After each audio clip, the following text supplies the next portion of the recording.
Halo Sobat Noba, melanjutkan cerita dari episode sebelumnya ya. Semoga kalian suka. Kamu berani berbicara seperti itu kepadaku, ucap Susang berkata dengan dingin. Xiaoyan duduk bersila dengan mata terpejam. Dia bahkan tidak mengangkat kepalanya untuk melihat. Lakukan apa yang harus kamu lakukan, kecuali jika kamu ingin aku mati, ucap Xiaoyan. Susang mengangkat alisnya ketika mendengar kata-kata itu, dan sudut mulutnya sedikit terangkat. Menghadapi Xiaoyan yang tiba-tiba menjadi lebih mendominasi, Susang tidak marah. Sebaliknya dia merasa Xiaoyan sudah dewasa. Sucang membeku sesaat ketika dia melihat sosok yang mengenakan jubah kekaisaran muncul. Dia tidak mengenali Susang. Dia hanya berpikir bahwa Xiaoyan sekali lagi menggunakan penyelamatnya.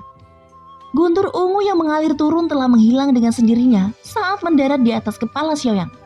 Susang menatap segel pembatas hitam ungu, dan segel pembatas hitam ungu itu segera runtuh. Sucang langsung terkejut, pupil matanya tiba-tiba menyusut. Dia sebenarnya bisa menghilangkan dua teknik terlarangku. Bagaimana ini mungkin? Bahkan langkah ke-9 keabadian kaisar tidak bisa melakukannya. Kekuatan macam apa yang dimiliki orang ini? Ucap terkejut Sucang, hatinya langsung terguncang. Sebelum Sucang bisa berpikir terlalu banyak, Yang Mulia Susang hanya menatapnya. Kekuatan paksaan yang tak terbayang langsung melelahkan armor tebal di tubuhnya. Di bawah armor besi berat adalah pelindung dewa palsu.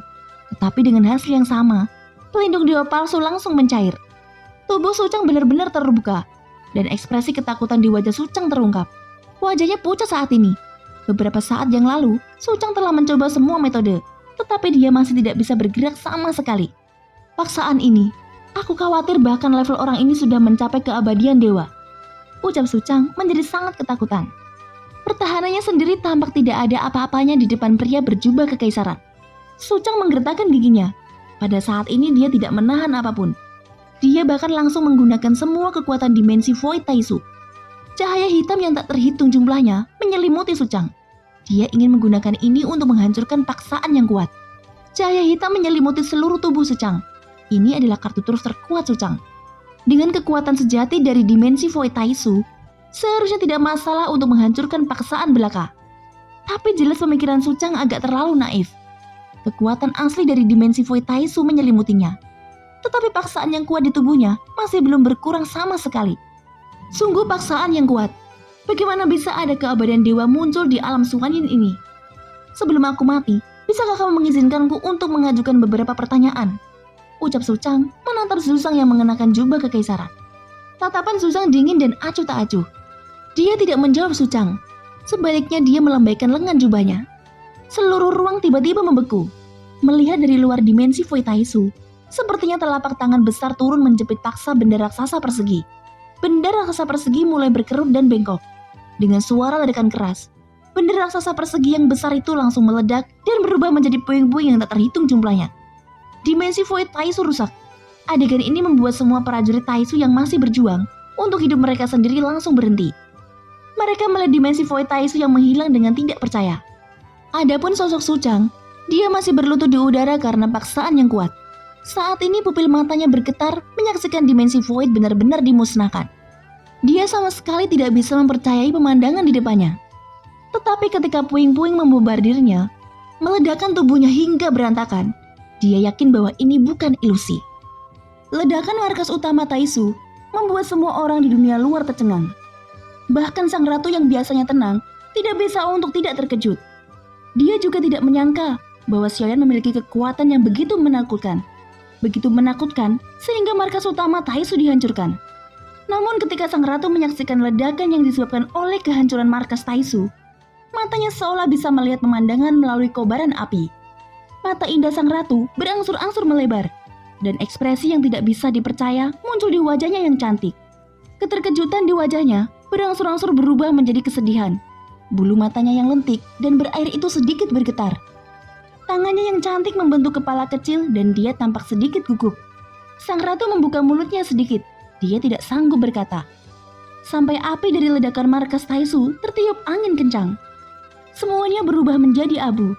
Hanya 3 sosok yang muncul ketika semua abu tersebar. Mata semua orang secara tidak sadar tertarik untuk melihat ke atas. Dan sosok yang muncul dalam nyala api membuat semua orang penasaran. Para prajurit Taisu bahkan lebih penasaran tentang siapa yang bahkan bisa menghancurkan markas mereka. Mata sang ratu tiba-tiba terfokus. Tubuhnya yang halus tidak dapat menahan gemetar. Dan sesosok tubuh tercermin di matanya yang jernih, yang tidak berani dia bayangkan untuk dilihat lagi. "Susang, apakah ini benar-benar kamu?" ucap sang ratu, matanya langsung dibanjiri air mata. Dunia menjadi kabur, tetapi sosok itu menjadi semakin jelas. Pria berjubah kekaisaran muncul di dunia, dan Suchang juga muncul di mata semua prajurit Taisu. Mereka melihat tubuh Suchang yang menyedihkan. Pakaian Suchang robek, dan dia berlutut di depan pria berjubah kekaisaran. "Itu dia, Pangeran Suchang. Bagaimana mungkin? Apakah Pangeran Suchang dikalahkan?" ucap terkejut prajurit Taisu. "Bagaimana Tuan Suchang bisa dikalahkan? Ini hanya alam Suanyin dari subdunia Sensi. Ampas semacam ini tidak mungkin mengalahkan Taisu kita. Bagaimana bisa kita kalah?" jawab prajurit Taisu yang masih tidak percaya oleh kenyataan.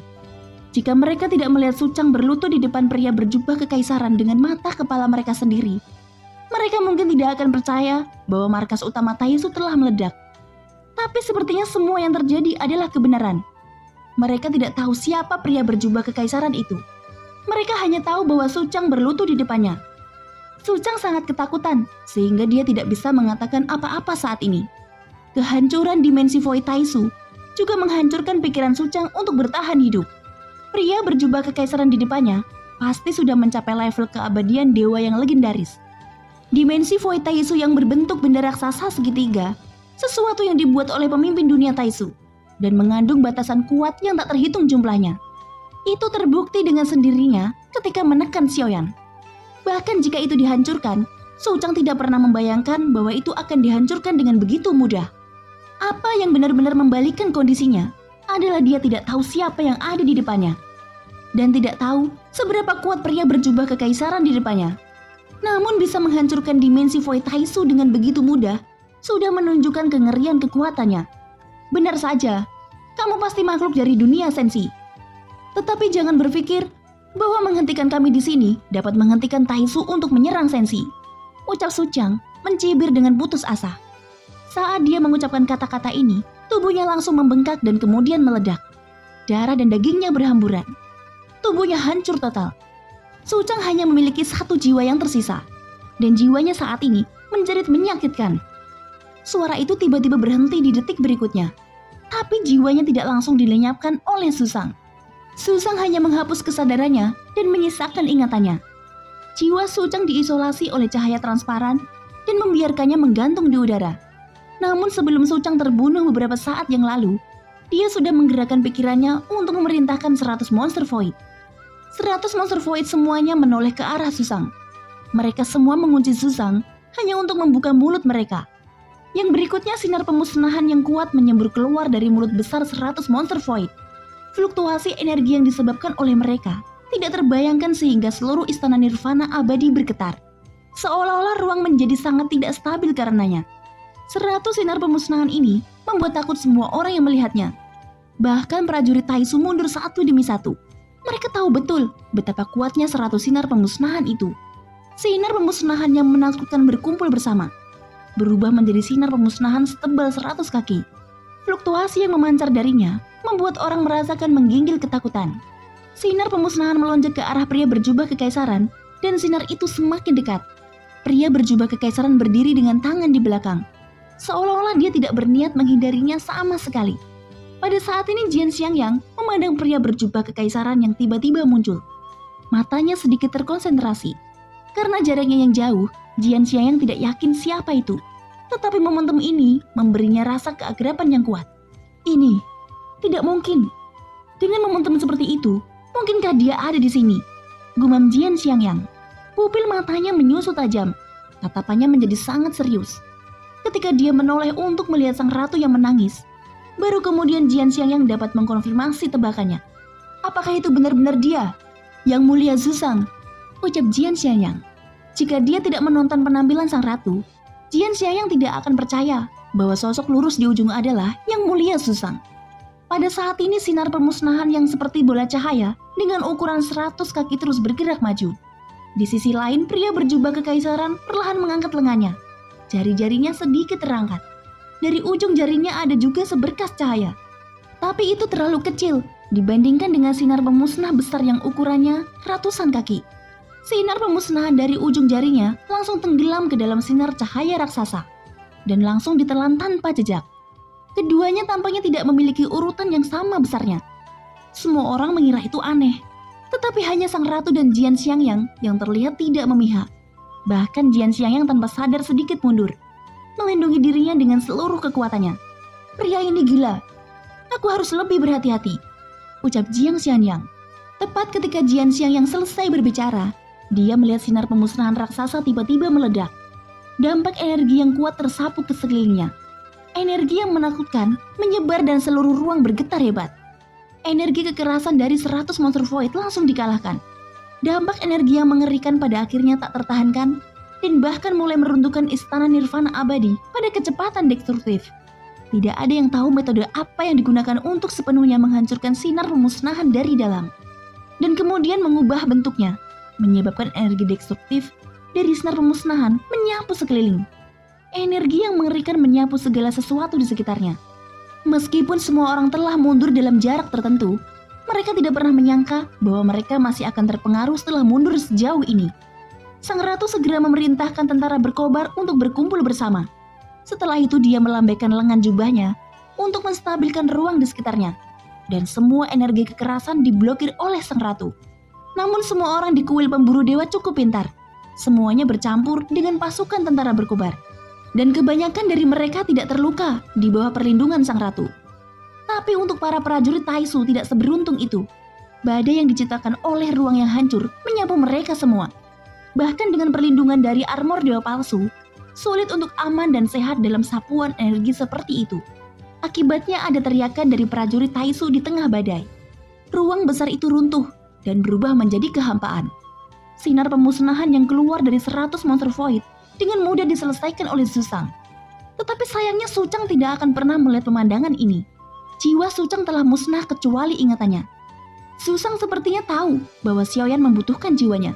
Jadi dia tidak mengambil tindakan untuk menghapusnya secara langsung, tetapi menyimpan bagian dari ingatannya. Dengan penyebaran energi, lingkungan berangsur-angsur menjadi tenang dan semua pejuang Taisu terhempas. Selain 100 monster void, semua eksistensi Taisu sudah dihancurkan. Artinya pertempuran dengan Taisu telah berakhir. Suci sedang berdiri di atas bintang terbang raksasa, menatap Xiaoyan yang sedang duduk bersila di belakang pria berjubah kekaisaran. Suci sudah memahami kesenjangan antara dirinya dan Xiaoyan. Meskipun kekuatan Xiaoyan memang tidak setinggi miliknya, tetapi ada begitu banyak keberadaan menakutkan di sekitarnya untuk melindunginya, dan identitasnya terbukti dengan sendirinya. Suci mengepalkan tinjunya dengan erat. Jika dia menundukkan kepalanya saat ini, itu artinya dia akan rela menyerahkan takdirnya. Meskipun Xiaoyan memang tak terduga, jika dia menyerah begitu saja dia tidak akan rela. Tapi Suci terus memiliki keraguan yang lebih dalam tentang dirinya sendiri. Siapa Xiaoyan dan siapa dia? Mengapa mereka begitu mirip? Bahkan pria kuat berjubah kekaisaran yang misterius ini terlihat sangat mirip. Semua ini adalah misteri besar bagi Suci. Aku tumbuh dewasa tanpa orang tua, dan aku bahkan tidak tahu identitasku yang sebenarnya. Sepertinya aku harus dapat menemukan jawabannya di sini, ucap Suci menatap Xiaoyan yang duduk bersila. Tidak peduli apa hasilnya, mata Suci menunjukkan cahaya terang. Setidaknya dia tidak lagi tanpa tujuan. Misteri yang telah melekat di hatinya selama bertahun-tahun yang tak terhitung jumlahnya, mungkin bisa dipecahkan di sini. Setelah semuanya tenang, sang ratu melangkah maju sedikit dengan kaki teratainya. Dan sosok cantik itu menghilang dalam sekejap. Ketika dia muncul kembali, dia sudah berada di depan Susang. Dan tubuhnya bergetar ketika dia mendekat. Terima kasih, ucap Susang. Sebelum sang ratu bisa membuka mulutnya, suara lembut Susang berbicara terlebih dahulu. Dan sang ratu tiba-tiba mengangkat kepalanya ketika mendengar kata-kata itu. Air matanya sudah mengalir deras. Dia benar-benar sangat sedih. Sang ratu mengabaikan semua orang dan segalanya. Dia membanting kepelukan Susang seperti rusa yang menderita keluhan yang tak terhitung jumlahnya. Tangisan ratu akhirnya dilepaskan dalam pelukan Susang. Menangis histeris seperti anak kecil. Dia pikir dia tidak akan pernah melihat keadaan ini lagi selamanya. Setelah beberapa saat kemudian, sang ratu mendorong Susang dengan keras. Lalu mengangkat telapak tangannya yang ramping dan mengayunkannya ke arah wajah Susang. Tetapi kelima jari itu melayang pada jarak 2 inci dari wajah Susang dan tiba-tiba berhenti. Wajahnya memerah. Sang ratu patah hati, tapi dia tidak sanggup menampar wajah Susang. Susang adalah hati fana yang tersembunyi di balik kekuatannya yang terdalam. Kamu pembohong. Kamu jelas berjanji padaku bahwa kamu akan kembali, ucap sang ratu sambil menangis. Tekanan emosional sejak ribuan tahun yang tak terhitung jumlahnya benar-benar dilepaskan pada saat ini. Susang mengukur tangannya dan memeluk wanita yang menangis itu ke dalam pelukannya. Maaf, ucap Susang. Satu kata sederhana ini membuat wanita di pelukannya menangis lebih keras. Bagaimana mungkin Susang tidak mengerti kesulitan yang dialami kaisar wanita? Semakin besar kemampuannya, semakin besar tanggung jawabnya. Dan posisinya sudah lama tidak disengaja. Sang ratu tidak pernah menginginkan posisinya sebagai kaisar wanita. Ini karena jika dia putus asa, dia bisa meninggalkan segalanya untuk mengejar Susang. Tetapi di belakangnya ada alam Suanyin. Seperti Susang, pada akhirnya dia memilih untuk melindungi dunianya. Tidak apa-apa jika kamu tidak datang untuk menemukanku. Tetapi mengapa kamu ingin berinkarnasi? Aku tidak percaya ada seseorang yang bisa membunuhmu, ucap sang ratu, tangisannya berangsur-angsur mereda. Dia ingin tahu mengapa Susang seperti ini. Meskipun sang ratu tahu di dalam hatinya, tetapi dia masih ingin menerima jawabannya. Susang lalu berkata, saya telah menggunakan kekuatan sensi untuk menghitung selama 10.000 tahun. Dan metode yang tak terhitung jumlahnya juga telah memperoleh hasil yang tak terhitung jumlahnya. Tetapi di antara hasil yang tak terhitung jumlahnya, tidak ada yang saya inginkan. Sensi akan dikalahkan. Terlepas dari alam Suanyin, begitu dunia sensi dikalahkan, maka semuanya akan sia-sia. Saya tidak memiliki kemampuan untuk menyelamatkan sensi. Saya juga tidak bisa menyelamatkanmu. Jadi saya benar-benar minta maaf, ucap Susang, suaranya terdengar di telinga sang ratu.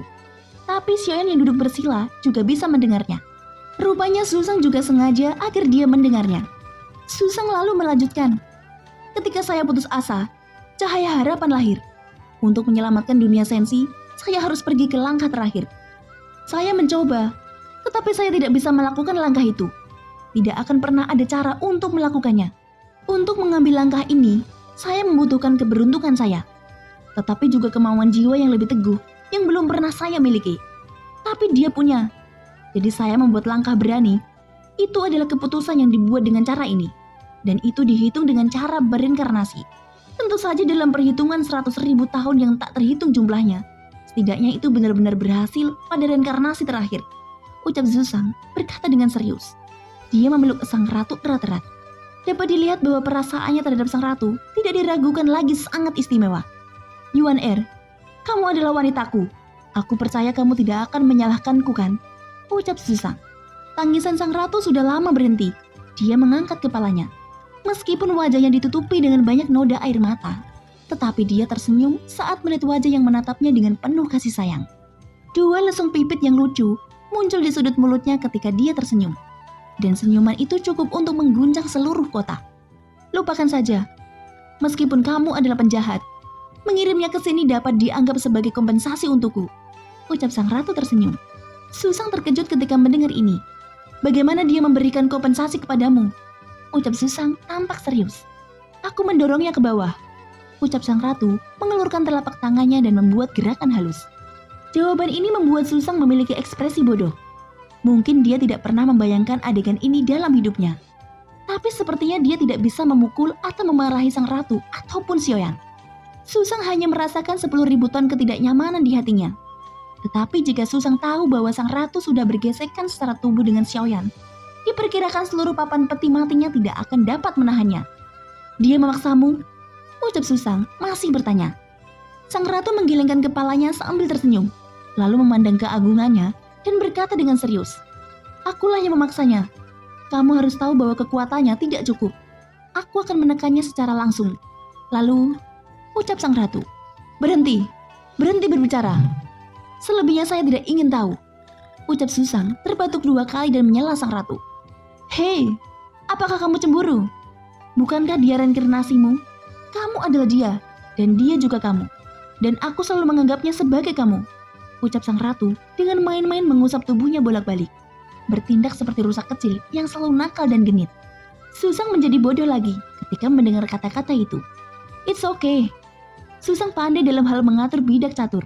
Tapi nyatanya, dia belum pernah memikirkan hal menyebalkan seperti ini. Dia benar-benar tidak tahu harus berkata apa. Jika sang ratu yang dipaksa oleh Xiaoyan, dia mungkin masih memiliki kata-kata mutiara untuk menyemprot Xiaoyan. Tetapi saat ini, Tampaknya Xion adalah korban. Bagaimana kalau aku menembusnya untukmu? Ucap sang ratu menatap Zuzang yang cemberut dan berkata dengan senyum main-main. Zuzang tersenyum kecut lalu menampar kepala sang ratu dengan ringan.